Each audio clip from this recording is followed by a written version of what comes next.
It's got all the traditional elements, but you've never seen them done this way. Our heroine, the Princess Maria, played by Zoe Saldana in this film, is not your average princess, and her heroes and her Prince Charmings are not your average princes, played by Diego Luna and Channing Tatum. Beautifully voiced by these actors, and some amazing voiceover acting, visually stunning, dealing with the issues of life and love and family and friends and all those things that are important. Plus with a soundtrack that is filled with brand new takes on some very familiar songs, some pop music from Radiohead and Biz Markie and Mumford & Sons and Rod Stewart and many others. It's called The Book of Life.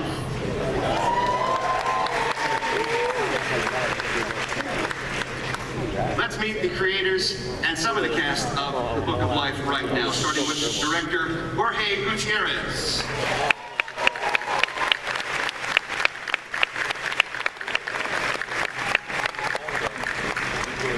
The producer of the film, Mr. Guillermo del Toro.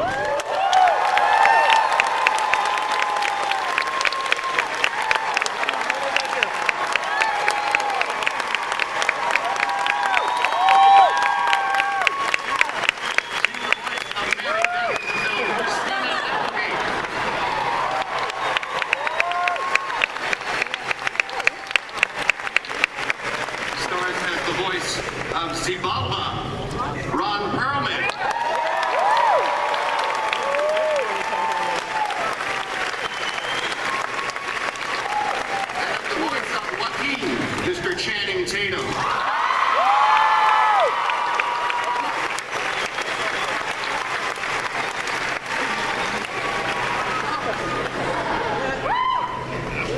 The Book of Life is a film unlike anything you've ever seen. It is hilarious and touching and bizarre and wild. And Jorge, tell me about your vision for this film, because it is really unlike anything I've ever seen an animated film do before. Well, the original sort of inspiration for the movie was my grandfather. When I was a kid, I was 5 years old, and he sat me down and he gave me these words that have stayed with me forever, which were, Jorgito, never let the truth get in the way of a good story. And so that got me in trouble, and my grandma hated that saying, but it kind of became what this movie is about. It's all the stories of my family, and it's sort of a recipe book with all the tales that I heard, and we're serving it to the world. It's great to have the Latin culture represented in an animated film in such a big, colorful, adventurous way. Guillermo, welcome again to Hall H, first of all. I want to show you something here that says, please be aware that many members of the audience may be under 18 years of age. Not for me. I will not curse. All right. I will. But he'll spell out the words. Tell me how you got involved with the project, Guillermo. Well, one day Jorge showed up at my house with a big carton of tequila. A big trunk. I still have the trunk, and I haven't drank the tequila, I may add. But he showed up with all the art and with a pitch for the movie, and this is about 7 years ago. And I heard the pitch, and then I started telling Jorge, well, what if we change the story this way or that way? Do you like this? And we had great chemistry. Also, Jorge was sweating very much and he looked red. I thought he was going to have a heart attack. I wanted to calm him down. But we started a journey because what I saw was such a beautiful set of images. And I produce movies or direct movies when I feel they need me. You know, I feel we better protect this baby so that it can make all the way to the end of the line as beautiful and as pure as we can make it. And I think we, in that degree, we have succeeded. It's a gorgeous, magical movie. It is gorgeous, it is magical. I think before we go any further, we should take a look at a little footage from The Book of Life. You guys want to see a little bit? I in no way condone drug use of any kind. But I'm going to get so stoned before I see this movie. Jorge, I love the use of contemporary music that you that you do in the film. That's a great idea. Where did that come from? I grew up in Tijuana here next door. All the American music I saw it go south, and I kind of became the soundtrack of my life. And so all these songs are songs that I grew up. Creep was one of those songs that I felt, and I felt like a creep. I didn't want all these things and put it in the script. I still feel like a creep. Yeah. I never thought the bands would ever let me use it. I imagined at some point some lawyer would tell me to take it out. But the bands got behind the movie and they let us use all the music. And Just a Friend is one of my favorite songs of all time. So great to see that in there.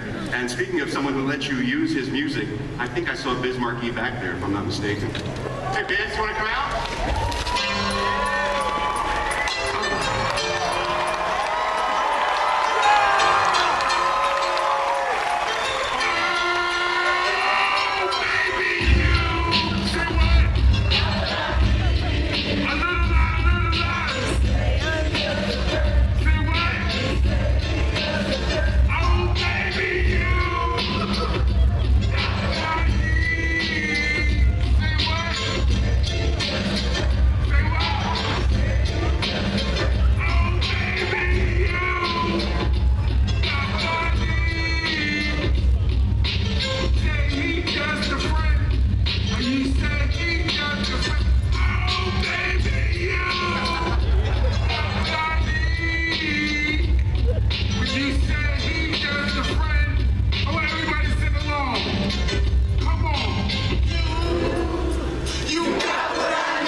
A 5-year-old who watches Yo Gabba Gabba, and so she loves that song. Business Beats. I got a 4-year-old. I know Exactly. So again, it became this idea that these songs connect generations. Yeah. Now it's a party up in here now in all ages. Now I will sing Cielito Lindo. Rod, let's talk about your character a little bit. He seems to be a bad dude. He's just misunderstood a little bit. No, he's a sweetheart. Like snakes. He's been around a few thousand years. Him and, what's his old lady's name? La Muerta. Reminds me of my life. But anyway, no, I didn't mean that. Oh, that's a couch for me. Nobody open your mouth, okay? It's all between us, all right? Anyway, he's larger than life. He's used to wheeling and dealing, and he's awfully good at it. But he's in this relationship with this very formidable counterpart, who they adore each other, but they're it's a few thousand years, so their idea of spicing things up is a little bit kind of expensive. And he's a lot of fun to watch, and he's a lot of fun to play. And I had a ball. Well, you're a brilliant voice actor. You do great work in animation, always. Truly. Is this your first foray into voice acting, into animation, or have you done other? I did Superman Lego, which was a very... Oh, nice. But that was really just an hour of me and Jonah making fun of each other in a booth, and that wasn't hard to do. So, but this is my... Yes. Did they come to you with the role, or did you have to audition? No, Jorge came to me and told me a story, and I jumped at it right away. I mean, it seems so punk rock to do a movie with this backdrop. I heard you put your own twist on the character when you were first doing your readings. Is that true? Maybe unintentionally, but yeah. Because I have obvious Mexican, ancestors. Right? So, but But yeah, so I guess I put my own twist. And Christina, Mary Beth is the first character I think we meet in the film. Yes, I think so. Can you talk about her role in Book of Life? I am the storyteller, basically. It opens on this museum, and Mary Beth is a tour guide there, and she runs into some little naughty kids, and she wants to give them an adventure, so she takes them into this special room, and she says, I want to show you the Book of Life. So basically, I'm the narrator and the storyteller and the mommy, but there's also a twist to my character. Yeah, you.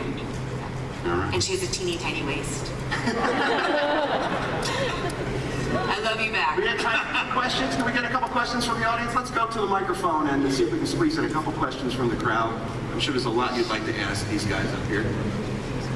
Hi there, what's your question? Oh, hi. Hi. I have a question for Guillermo. Hi, I really love your work. Your work Thank you. Pacific Rim based. Yeah. Your work in Pacific Rim basically convinced me to become a director. So I really look up to you. Oh, thank you. And I was wondering, what made you jump on this project, like specifically? Because all of your other projects, you know, Hellboy, Pacific Rim, and Pan's Labyrinth, they're all so different from this, and I was wondering what the differences and pros and cons were. Well, I think that it's very important, first of all, to do things that call you and they need you, and that you feel you have a need to protect, and but at the same time, things that will give you a sense of fun and creation and life. And when you stumble on that project, you feel a kinship. Like Jorge is like my twin brother. We come in the same package, like the Pingüinos Marinela. It's like two things together, you know? And it really felt like huge kinship. The visuals are, and the fairy tale-like story, in a way, and the profound roots that it has in our culture. All that, I felt privileged to be part of it. And ultimately, what is funny is each movie you do presents to an audience another side of your personality. When I did Kronos, people were surprised when they saw Hellboy or Blade. They said, oh, is that the same guy? Devil's Backbone or Hellboy, very different. And at the same time, I feel that everything I get involved in, I have a kinship with, be it the orphanage, be it this, be it Hellboy, Pacific Rim, whatever it is. There's a huge chunk of heart in there, greasy and clogged with cholesterol. Thank you for your question. Hi there, what's your question? Hi. First of all, comment to Ron. I almost said burgundy because I saw Christina, but love Play Moral, love Hellboy. Just wanted to say amazing. Yeah, man! But just a question about the environment, creating Hellboy versus creating this underworld, the artistry, kind of the whole vibe. How do you contrast those two worlds? How are they similar? That's for him. For both, my comment was for Ron, but the question was for you. Oh, there you go. You don't love me. Christina and Ron. That was love understood. Oh, right, okay. No, I think that the creation, I mean, a producer is there, whatever kinship exists, to support the director, to challenge him, to support him, to nurture him, to nag him, all of that. So the question is better answered by Jorge. Well, creating the world, I just like with these guys, I kind of thrive on collaborating. And so the Land of Remember, the sort of the dead world you guys saw, I work very closely with Paul Sullivan, our art director, Simon Morella, our production designer, Sandra Kiwa, who's my wife, designed all the female characters in the movie. I designed all the male characters in the movie. So they kind of just got into my brain, and they saw I showed them everything I love. I'm referencing video games and operas, and my grandma's version of stories. And churros. I mean, this might be my last movie, so I figured I'm gonna put everything in. This is it. The look of the film, it seems as if you've also borrowed from Latino culture in terms of art and how you applied that. Can you talk a little bit about? Oh, absolutely. Day of the Dead is very dear and near to my heart. I got married on Day of the Dead because I wanted my best friend who had passed away to be my best man. So that was the day I knew he would show up. And I wanted my whole family to be there.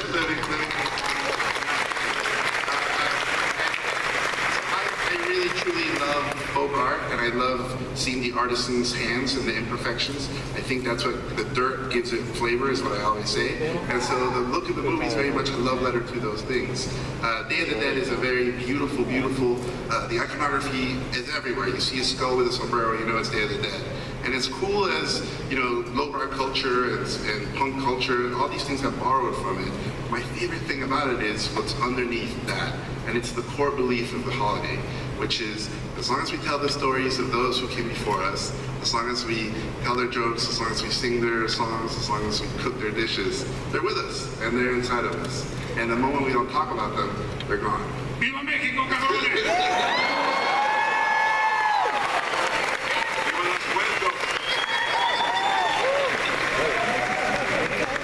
We have time for just You one didn't more. say anything about Spanish. We will not translate that. We have time for one more question, and you're it, sir. What's your question? Hi, my name is Mike. This is for Channing Tatum. Channing, you're known for your good looks and your physicality. What was it about just your voice that you felt that you could add to this role in this movie?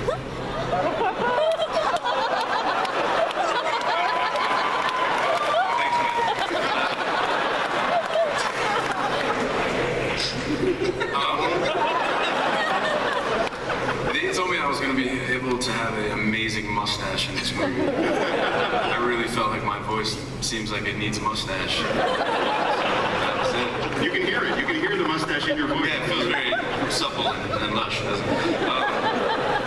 No, I mean, look, I mean, the truth of it is that I haven't got to play in this world before, and to get to work with these artists, I mean artists of the highest level. It's like working with a net. You almost can't do anything wrong. They want you to just trust them. And as long as you trust them and just give it all, and it's called animation for a reason, and you try to be really animated, even though you're not on screen, and that's really it. You just try to bring a little heart to something that you don't actually get to embody. I think that another thing that Channing does uniquely, and he does it in this movie, is that he has the physical part, but he has an incredible, very, very adorable vulnerability, you know? And that's an accessibility and a humanity that it comes through the voice. Here's the big pop. Thank you, my friend. I appreciate it. He's beautiful on the inside. I admire him also. His stripper career is fantastic. I would have made more money, but I would have charged to put my clothes on. I'm a little offended that you didn't pose that same question to me. Yeah.